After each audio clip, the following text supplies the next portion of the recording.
Pemirsa, Kejaksaan Agung menetapkan 7 orang tersangka dalam kasus dugaan korupsi tata kelola minyak mentah dan produk kilang dalam PT Pertamina Persero Subholding dan K3KS 2018 hingga 2023.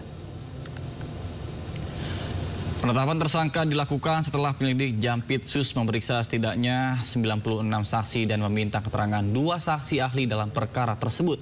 Dari ketujuh tersangka, 4 diantaranya merupakan pegawai Pertamina, sementara 3 lainnya dari pihak swasta.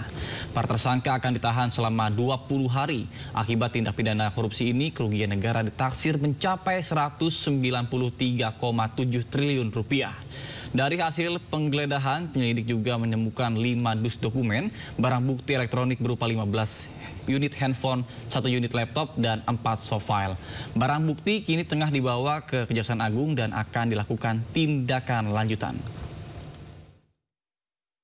Dan dari hasil pemeriksaan terhadap beberapa orang tersebut yang dilakukan oleh penyidik, maka penyidik berketetapan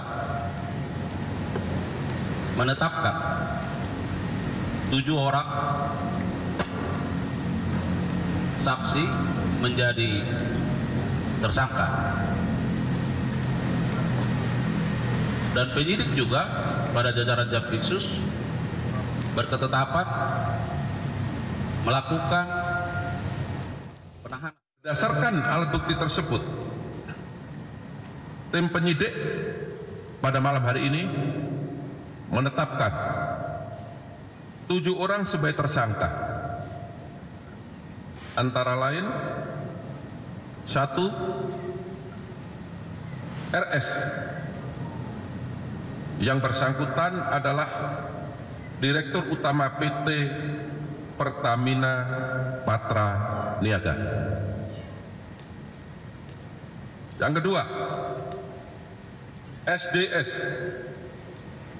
yang bersangkutan adalah Direktur Feedstock and Product Optimization PT Kilang Pertamina Internasional. Ketiga, JF, selaku Direktur Utama PT Pertamina International Shipping. Keempat, AP, selaku VP Feedstock Management PT Kilang Pertamina Internasional. Yang kelima, MKAR, selaku Beneficial Owner PT Navigator Katulistiwa. Keenam, DW, selaku Komisaris PT Navigator Katulistiwa dan Komisaris PT Jenggala Maritim. Jadi yang bersangkutan menjabat sebagai komisaris pada 2 perusahaan sekaligus. Sedangkan yang terakhir, ketujuh, adalah GRJ, selaku Komisaris Jenggala Maritim dan sekaligus menjabat sebagai Direktur Utama PT Orbit Terminal Merak. Dan yang bersangkutan dinyatakan sudah sehat. Selanjutnya, tim penyidik melakukan penahanan terhadap para tersangka.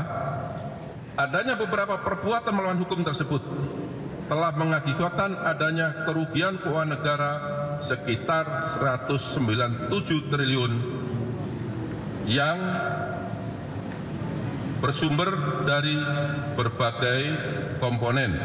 Yang pertama, kerugian ekspor minyak mentah dalam negeri, kemudian kerugian impor minyak mentah melalui demut atau broker, kerugian impor BBM melalui demut atau broker, kerugian pemberian kompensasi, dan kerugian karena pemberian subsidi.